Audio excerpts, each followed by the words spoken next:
কি সুন্দর আপেল বাগান, তাই না? ভাবছেন তো কোথায় এটা? কাশ্মীরের আপেল বাগান। পুরো ভিডিওটি আমার ব্লগে দেওয়া আছে, এখনও দেখেননি নিশ্চয়ই।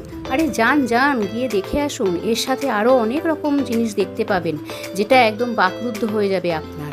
তো খুব ভালো করে ভিডিওটি দেখুন এবং মজা করুন। কাশ্মীরের এরকম বহু ভিডিও আমার ব্লগে দেওয়া আছে, যারা এখনও দেখেননি তারা গিয়ে দেখে আসতে পারেন। আর চ্যানেলটিকে সাবস্ক্রাইব করে আমার পাশে থাকুন। এত সুন্দর আপেল বাগানে আপেলের গাছে কিন্তু হাত দেওয়া যায় না, হাত দিলেই 500 টাকা ফাইন। আপেলগুলো গাছেতেই শোভা পায়, সেগুলোকে পেড়ে নিলে কীরকম লাগে বলুন তো? তো ওরাও পেড়ে দেয়, কিন্তু সেগুলো বিক্রির জন্য, যারা চায় তারা নিয়ে আসতে পারে। কমেন্ট করে জানান আর বলুন কেমন লাগলো আপনাদের এই মিনি ব্লগটি। ফুল ভিডিও আমার চ্যানেলে আপলোড করা রয়েছে।